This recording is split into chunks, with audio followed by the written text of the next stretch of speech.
নমস্কার বন্ধুরা, ইনসাইড দি কিচেনের আরেকটি নতুন পর্বে আপনাদের সবাইকে স্বাগত জানাই।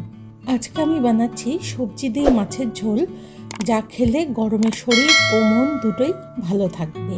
আমি রুই মাছ দিয়ে করছি, আপনারা চাইলে কাতলা বা অন্য কোনো ছোট মাছ দিয়েও করতে পারেন। এই রান্নাটা কম বেশি প্রায় সবার বাড়িতেই হয়। আমি কিভাবে করি সেটাই দেখাবো। আমি যে সবজি নিয়েছি সেগুলো হলো পটল, কয়েকটা বড়ি, এটা অপশনাল, তবে এই ঝোলে বড়ি দিলে দারুণ একটা স্বাদ আসে, পেঁপে, ডাঁটা আর আলু। সবজিগুলোকে লম্বা লম্বা করে কেটেছি আর যা ছিল আমার বাড়িতে সেগুলোই দিয়ে বানাচ্ছি। এখানে আমি মাঝারি সাইজের রুই মাছ 5 পিস নিয়েছি। মাছগুলোকে নুন হলুদ মাখিয়ে রেখেছি। আজকে আমি রান্নাটা সর্ষের তেলে করছি, তাই গ্যাসে কড়াই বসিয়ে কড়াইটা গরম হলে পর্যাপ্ত পরিমাণে তেল দিয়ে দিচ্ছি। তেলটা ভালো করে গরম হলে আমি অল্প একটু নুন দিয়ে দিচ্ছি। মাছ ভাজার আগে আমি সবসময় তেলের মধ্যে একটু নুন ছড়িয়ে দিই। এবার একটা খুন্তির সাহায্যে তেলটাকে আমি কড়াইয়ের চারপাশে ছড়িয়ে দিচ্ছি।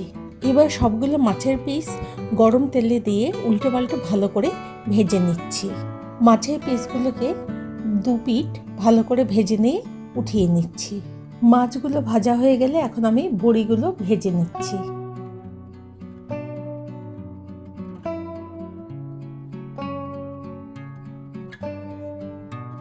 ওই তেলের মধ্যেই এখন বড়িগুলোকে উঠিয়ে নিয়ে বাকি সবজিগুলো দিয়ে দিচ্ছি। ডাঁটাটা শুধু পরে দেব, কারণ ডাঁটা বেশি ভাজার দরকার হয় না। 1/2 চামচ নুন দিয়ে দিচ্ছি, 1/2 চামচ হলুদ দিয়ে দিচ্ছি।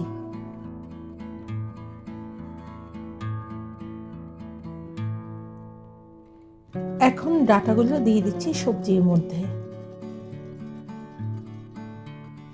সবজিগুলো এখানে খুব কড়া করে ভাজার দরকার নেই, মোটামুটি ভাজা হয়ে গেছে। এখন সব তুলে নিচ্ছি।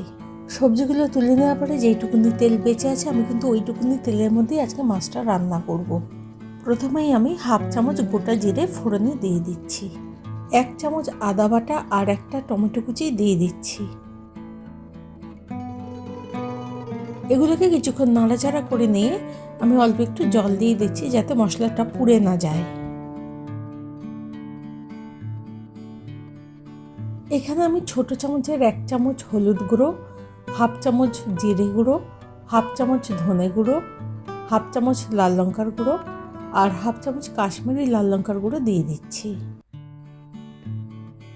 এখন গ্যাসের ফ্লেমটা লো রেখে কিছুক্ষণ মশলাটাকে ভালো করে কষাবো। অল্প একটু জলের ছিটা দিয়ে দিচ্ছি, যাতে মশলাটা পুড়ে না যায়। একটা তেজপাতা দিয়ে দিচ্ছি, এটা একদম প্রথমে ফোড়নে চাইলেও দিতে পারেন। 1 চামচ নুন দিয়ে দিলাম।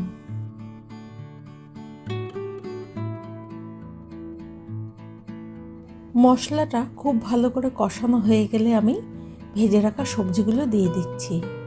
সবজিগুলো দিয়ে মশলাটা বেশ কিছুক্ষণ একসাথে নাড়াচাড়া করে নিয়ে 1.5 কাপ মতো জল দিয়ে দিচ্ছি। ঝোল কতটা রাখবেন সেটার ওপর অনুমান করে আপনারা জল দেবেন, কারণ এখন সবজিটা কিছুক্ষণ ফোটার পরে জলটা টেনে নেবে। আমি সবজিগুলোকে ঢাকা দিয়ে 10 থেকে 12 মিনিটের জন্য রেখে দিচ্ছি। 10 মিনিট পরে ঢাকা খুলে আমি ভেজে রাখা বড়ি আর মাছগুলোকে দিয়ে দিচ্ছি। মাছ আর বড়িগুলোকে তরকারিটার সাথে খুব ভালো করে মিশিয়ে নিচ্ছি। উপর থেকে কয়েকটা কাঁচা লঙ্কা দিয়ে দিচ্ছি, কয়েকটা চিনির দানা দিয়ে দিলাম, আপনারা চাইলে নাও দিতে পারেন। 1/2 চামচ মতো শাহি গরম মশলা দিয়ে দিচ্ছি। এখন সমস্ত উপকরণগুলোকে একসাথে মিশিয়ে দেব। 1 চামচ নুন দিয়ে দিচ্ছি। নুন আর ঝালটা আপনারা আপনাদের নিজস্ব স্বাদ মতো দেবেন। এবার আমি ঝোলটাকে 5 মিনিট মতো ফুটিয়ে নেব। সমস্ত সবজিগুলো খুব সুন্দর সেদ্ধ হয়ে গেছে, তৈরি হয়ে গেছে দারুণ স্বাদের রুই মাছের পাতলা ঝোল সবজি দিয়ে। রেসিপিটা ভালো লাগলে একটা লাইক দেওয়ার অনুরোধ থাকলো। ধন্যবাদ।